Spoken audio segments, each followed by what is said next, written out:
The glow of my laptop was the only light in my small apartment, casting long shadows on the walls. It was another sleepless night, the kind I'd grown used to as a freelance graphic designer. Deadlines blurred together, and time felt meaningless. Work paid the bills, barely, but loneliness was its own cost. My phone sat silent on the desk, the notifications from social media long dried up. It wasn't that I didn't have friends, but our lives had drifted apart over the years, leaving me tethered to this tiny world of deadlines and late-night internet rabbit holes. That night, though, my curiosity went somewhere I never expected. Earlier in the week, I'd overheard a conversation at the coffee shop.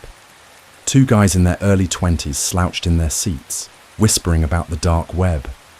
Their voices were low, but I caught enough to understand they were talking about something forbidden, something people weren't supposed to see. One of them laughed nervously, saying, "Yeah, but you've got to use Tor, otherwise you're just asking for trouble." The memory lingered, gnawing at me as I stared at my laptop screen. My work was done for the day, but sleep wasn't coming anytime soon. I opened a new browser tab and typed "how to access the dark web." The results were what you'd expect: warnings about legality, tutorials for installing Tor, and stories that seemed ripped from horror movies. The rational part of me hesitated. It wasn't like I had any business poking around in such places, but another part of me, the part that craved distraction, clicked forward. Installing Tor was easier than I expected, and within minutes, I was staring at the strange interface. It felt like stepping into another world. Websites with cryptic names, marketplaces selling items I didn't want to think about, and forums buzzing with conversations I didn't understand. It was both fascinating and unsettling, like standing on the edge of a cliff and peering into the abyss. I stumbled across a link labeled "Experiments Unleashed." The name was vague, but something about it felt wrong. My mouse hovered over the link for a moment. Maybe it was some kind of ARG, I thought, a game designed to scare people. My breath hitched as I clicked. The page loaded slowly, each second feeling like an eternity. At first, it was just a plain black screen with a list of names. There was no explanation, no context, just rows of text. My eyes scanned the list, and I nearly laughed at how ordinary the names sounded. John Smith, Maria Lopez, Kevin Brown. But then I saw it. My name, my stomach dropped, and I blinked, convinced I was imagining things. But there it was, in plain white text. My name. And next to it, a photo. It wasn't an old photo. It wasn't from some forgotten social media account. It was of me, sitting in that very chair, staring at my laptop. The angle was wrong for it to have been my webcam. The realization made my skin crawl. The timestamp underneath read, "Taken at 2:37 a.m. My clock read 2:38. For a moment, I couldn't move. My chest felt tight, my breathing shallow. The screen in front of me blurred as panic set in, my thoughts racing faster than I could process them. Someone had taken that photo, someone close enough to see me right now. My immediate reaction was to slam the laptop shut, the sound of it echoing in the silence of the apartment. But that only made the room seem darker, the shadows heavier, as if they were closing in. I spun my chair toward the window, the only logical vantage point for the photo. The blinds were drawn, as they always were at night, but the edges weren't perfectly sealed. A thin gap could easily provide just enough of a view. Slowly, I rose from the chair, every creak of the floor beneath me, amplifying the tension in my chest. With hesitant steps, I approached the window, peeking through the blinds. The street outside was empty, illuminated by the faint yellow glow of a streetlight. No cars, no movement, nothing that could explain the photo. My heart pounded so hard it felt like it might burst, but I couldn't shake the feeling that I was being watched. It was as though the very air around me carried eyes, unseen but all-encompassing. I turned back to the laptop, telling myself I needed answers. Shutting it hadn't made the problem go away. My hands trembled as I reopened the lid, the screen coming back to life. The web page had changed. My photo was now larger, centered on the screen. Beneath it, a line of text flashed in red. "We see you." Before I could react, my phone buzzed on the desk. The sound made me jump and I fumbled for it, nearly dropping it in my panic. An unknown number had sent a message. "Don't bother checking the locks." I glanced at the front door, my mind spinning. The locks. They were supposed to make me feel safe, but now they were nothing more than decorations. Another buzz. This time, it was a video attachment. My stomach churned as I hesitated, my thumb hovering over the play button. I clicked it. The video showed my own front door, filmed from the outside, the timestamp matching this very moment. A shadow moved across the frame. Someone was there. My hands trembled as the video continued to play. The shadow lingered, pacing slowly back and forth across the narrow field of view. I tried to convince myself it was a coincidence, that someone was just passing by, but deep down, I knew better. The deliberate movement, the way the figure paused in front of the door, it wasn't random. They were waiting. I stood frozen in the center of my apartment, torn between locking myself in the bathroom and confronting whoever was out there. My mind raced through every scenario I could think of, each worse than the last. What if they were already inside? What if the video was just a distraction? I spun around, scanning the room. The shadows seemed darker, the corners more menacing, as if something was lurking just beyond my vision. The phone buzzed again. This time, the message was simple. "Open the door." "No," I whispered, my voice barely audible. My fingers tightened around the phone, my knuckles white. I wouldn't give them the satisfaction. I wouldn't let them win. But as I stared at the screen, a new realization hit me. They could see me, not just through the video feed, but right now, in real time. I bolted to the windows, yanking the blinds shut and checking every latch. I wasn't thinking clearly, my panic made sure of that, but I needed to feel like I was doing something, anything, to regain control. My front door was next. I pressed my ear against it, straining to hear even the faintest sound. Nothing, but when I looked through the peephole, my heart nearly stopped. There was no one there. The hallway was empty, eerily so, as if the world outside my apartment had vanished. It should have been a relief, but the silence was worse. It was the kind of silence that suffocates, that makes your own heartbeat sound like a drum in your ears. I backed away from the door, unsure of my next move, when the video on my phone updated. This time, it wasn't the front door. The camera angle had shifted. It was now showing my living room, the very room I was standing in.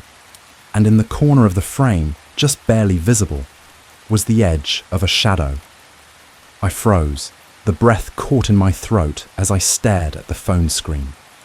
The shadow in the corner was unmistakable, a sliver of darkness that didn't belong. My eyes darted to the spot in the room where the camera was pointed, but nothing seemed out of place. The corner was empty, the faint glow of the laptop illuminating only the bare wall. I wanted to convince myself it was a glitch, some kind of distortion in the video feed, but the feeling of being watched was suffocating, clawing at my chest like a vice. My fingers tightened around the phone as I scanned the room again, this time with a desperate urgency. Each creak of the floor felt amplified, every sound like a whisper of something closing in. The phone buzzed again, the vibration sharp against my palm. My thumb hesitated over the screen before I tapped the message. This time, it was a single line of text. "Look closer." My eyes darted back to the corner, my breath shallow. I didn't want to move, didn't want to see what might be hiding just beyond the edges of the shadows. But curiosity, or maybe desperation, pushed me forward. With trembling steps, I approached the corner, phone clutched tightly in one hand and my other hand outstretched, as if it could shield me from whatever was waiting. There was nothing.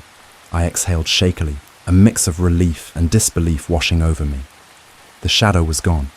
and the corner was as empty as it had always been. But before I could convince myself that I was imagining things, the phone buzzed again. Another message. This time, it was a photo. The image was of me, standing in the corner of the room, looking exactly as I was now, but the angle was wrong. Impossible. It was taken from above, as if someone was watching from the ceiling. My head snapped upward, and for a moment, I saw nothing but the plain white plaster. And then it moved. A faint shimmer, almost imperceptible, rippled across the surface. It was enough to send me stumbling back, my heart pounding so loudly it drowned out every other sound. My phone buzzed again, the screen lighting up with another message. There's nowhere to hide. My body felt like it was made of stone, every muscle frozen as my mind scrambled for answers. The shimmer on the ceiling was gone now, leaving only blank plaster in its wake, but I couldn't shake the feeling that something, someone, was still there. My phone buzzed again, the sound jolting me back into motion. This time, the message read, "Run." Run? Run where? My apartment was small, barely more than a few cramped rooms. The locks on the doors and windows suddenly felt flimsy, useless against whatever was playing this game with me. I glanced at the front door, my escape route, and then back at the shadows creeping along the walls. My breathing quickened as I weighed my options, each one feeling worse than the last. Before I could decide, a new sound broke the silence. A faint tapping, rhythmic and deliberate. It was coming from the other side of the apartment, near the kitchen. My legs felt like lead as I turned toward the sound, the phone shaking in my hand. The tapping grew louder, more insistent, as if whoever, or whatever, was making it wanted to be sure I wouldn't ignore it. My feet moved on their own, dragging me toward the source despite every instinct screaming for me to run the other way. The kitchen was dark, its shadows stretching long and deep, the faint glow of the fridge's display screen, the only light. I reached the doorway, my hand brushing the wall for support, and then I saw it, the knife block on the counter. One of the knives was missing. The tapping stopped. My phone buzzed, the sound deafening in the heavy silence. I didn't want to look, but my hand moved instinctively, lifting the screen toward my face. The message was a photo, another image of me, standing in the kitchen doorway. But this time, there was someone else in the frame. Behind me, just out of focus, was a figure, a dark shape, barely distinguishable from the shadows, but undeniably there. My blood turned to ice as I felt the faintest brush of air against the back of my neck, followed by a whisper so quiet it was almost imagined. "You shouldn't have looked."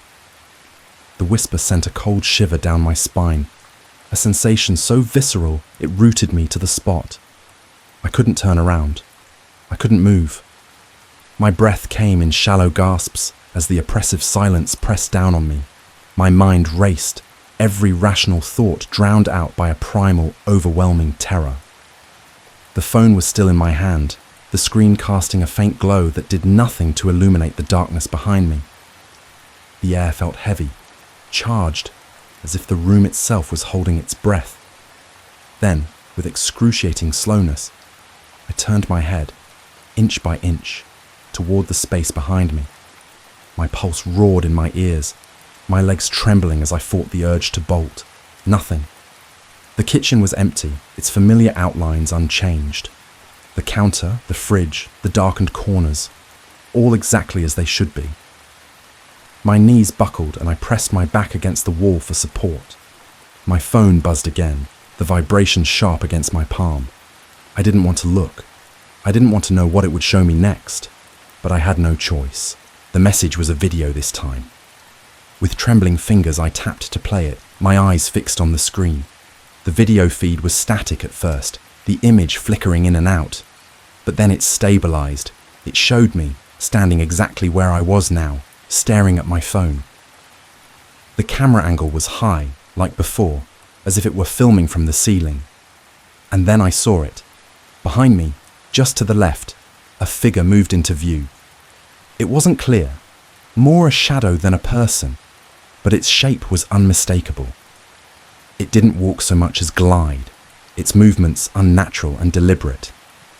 It stopped just a few feet behind me, watching, its presence filling the screen like a dark stain. I turned my head slowly, terrified of what I would see. The space was empty, but then the video on my phone shifted again. The figure stepped closer, closer still, until it reached the exact spot where I stood. My breath caught as the screen went black, a single line of text replacing the image. "We're closer than you think." The lights flickered, plunging the room into momentary darkness. When they came back on, the knife was no longer on the counter. It was in my hand. The knife in my hand felt impossibly heavy, the cold steel pressing against my palm. I didn't remember picking it up. My mind reeled, searching for an explanation, but there wasn't one. I stared at the blade, the faint reflection of my trembling face staring back at me. My instincts screamed to drop it, to rid myself of this cursed object, but something held me back. The room was silent again, the kind of silence that feels alive, pressing in on me from every angle. My phone buzzed, the sound jarring in the suffocating stillness. Slowly, reluctantly, I looked down at the screen. "You're starting to understand, aren't you?" Understand? Understand what? My chest heaved as panic clawed at me. My legs felt unsteady, like they might give out beneath me at any moment. The shadows in the room seemed to shift, growing darker, more oppressive, as though they were closing in. I stumbled toward the living room, needing space, needing air. The knife stayed in my hand, no matter how much I wanted to let it go.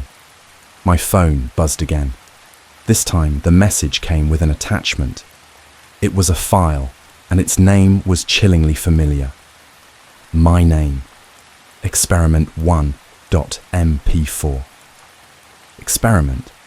My thumb hovered over the screen, my mind screaming at me not to open it. But I couldn't resist. I tapped the file, and the video began to play. It was me. The footage showed me walking through my apartment, knife in hand, my movements frantic and disjointed. I was checking windows, locking doors, pacing back and forth like a trapped animal. The camera angle shifted with every frame, always capturing me from impossible perspectives. Above, behind, through walls, and then the scene changed. I was standing in the middle of the living room, just as I was now, but I wasn't alone. Behind me, barely visible in the shadows, was the same figure from before. Its form was more defined now, humanoid, but wrong. Its limbs were too long, its head tilted unnaturally to one side. The figure stepped closer to me in the video. My body stiffened, unable to look away. The screen flickered, and the final frame froze on an image of me, staring at the camera with empty, lifeless eyes. A new message appeared on my screen. Time for experiment log 2. The lights went out. The darkness swallowed everything, a suffocating void that pressed down on me from all sides. My breathing was ragged, the sound deafening in the oppressive silence. The knife in my hand felt even heavier now, its cold surface biting into my skin. I reached out blindly, trying to find something, anything that could anchor me to reality. My fingers brushed against the edge of the coffee table, grounding me for a moment, and then I heard it, a faint scrape, like metal dragging against the floor. It was slow, deliberate, and impossibly close. My muscles tensed as my ears strained to locate the sound. It came again, closer this time, and with it, a whisper so soft it felt like it was seeping directly into my mind. "We're almost ready." My phone buzzed in my pocket, the vibration making me flinch. With shaking hands, I pulled it out, its glow harsh against the darkness. A new message awaited me. "Lights are a luxury, don't you think?" I wanted to scream, to demand answers from whoever was orchestrating this nightmare, but the words caught in my throat.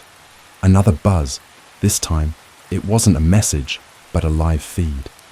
The screen showed my living room, though it was too dark to make out anything clearly. The camera panned slowly, the faint glow of the phone casting eerie reflections off the furniture. Then the camera stopped, focusing on a single point: the couch. At first, I saw nothing, just the familiar outline of the cushions. But as I stared, the darkness seemed to shift. A shape emerged, barely distinguishable from the shadows, hunched and still. My heart pounded as I tried to convince myself it was a trick of the light, but deep down, I knew better. The figure moved. It rose from the couch in a single, unnatural motion, its limbs unfolding like a grotesque marionette. The camera feed flickered, and when it stabilized, the figure was no longer on the screen. I spun around, the knife raised instinctively, but the room was empty, or so it seemed. My phone buzzed again, and the message this time was chillingly simple. "It's standing right behind you." I didn't turn. I couldn't. My body was paralyzed, every nerve screaming in terror. Then came the sound I dreaded most. Soft, deliberate breathing, just inches from my ear. The breathing was slow, measured, and horrifyingly close. My entire body froze, the knife trembling in my hand as adrenaline surged through me. My instincts screamed at me to move, to run, to fight, but fear held me like a vice. The room felt impossibly small, the darkness pressing in as though it had a will of its own. I forced myself to take a shallow breath, trying to muster the courage to turn around.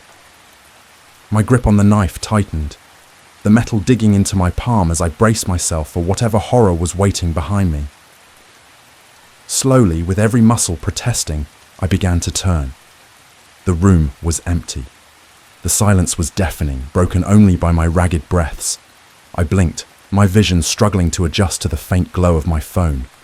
The breathing was gone, but its presence lingered, a phantom sensation that left my skin crawling. My phone buzzed again, the sound cutting through the stillness like a knife. I glanced down, my heart pounding as I read the new message.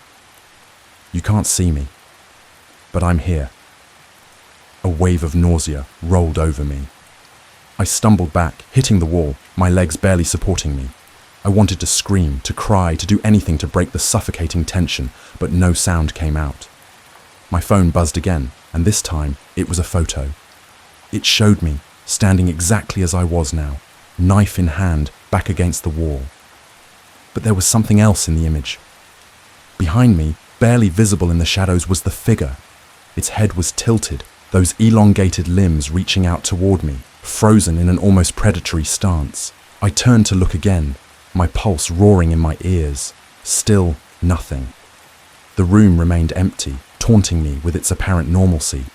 I looked back at the phone, desperate for some clue, some way to make sense of what was happening. Another message appeared. "You're ready for the final step." My grip on the knife slackened for a moment, before tightening again as the realization hit me. This wasn't about scaring me anymore. It was a test, a sick, twisted game designed to push me past my limits. And then, as if to confirm my fears, the lights flickered back on, revealing a shadow stretching across the floor, a shadow that didn't belong to me. The shadow stretched long and jagged across the floor, moving even though I was frozen in place. My chest tightened, every breath shallow as my mind tried to rationalize the impossible. It wasn't mine. It couldn't be. My pulse thundered in my ears as my eyes darted to the corners of the room, searching for the source. I gripped the knife tighter, its weight grounding me, even as fear threatened to overwhelm every sense. The shadow moved again, shifting closer, its shape distorting as though it were alive. My body refused to respond, frozen in the presence of something I couldn't understand. The phone buzzed, the vibration sharp against my trembling hand. I glanced down, the screen lighting up with a new message. "Turn around and see." I didn't want to. Every instinct screamed at me to stay still, to keep my back against the wall where nothing could sneak up on me. But the shadow kept moving, curling around the edges of the room like ink spreading across paper. My legs felt like lead as I turned my head, inch by inch, until my gaze fell on the source. It was there.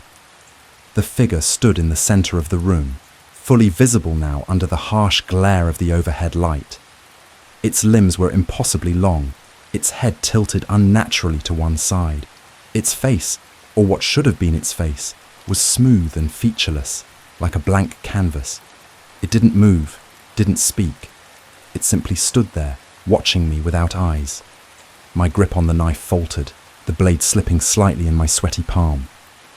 The air in the room felt heavy, suffocating, as though the figure was sucking all the oxygen out of the space. My phone buzzed again, and I forced myself to look at the message. The choice is yours. Fight or surrender. I stared at the screen, my mind racing. Fight? Fight what? This thing wasn't human. It wasn't even real, was it? My thoughts spiraled as the figure took a step forward, its movements slow but deliberate. My heart pounded as I raised the knife, my hand shaking violently. It took another step, and then another, closing the gap between us. I wanted to scream, to run, but there was nowhere to go. The final message appeared on my phone. The words seared into my mind. This is only the beginning. The lights flickered, and everything went dark.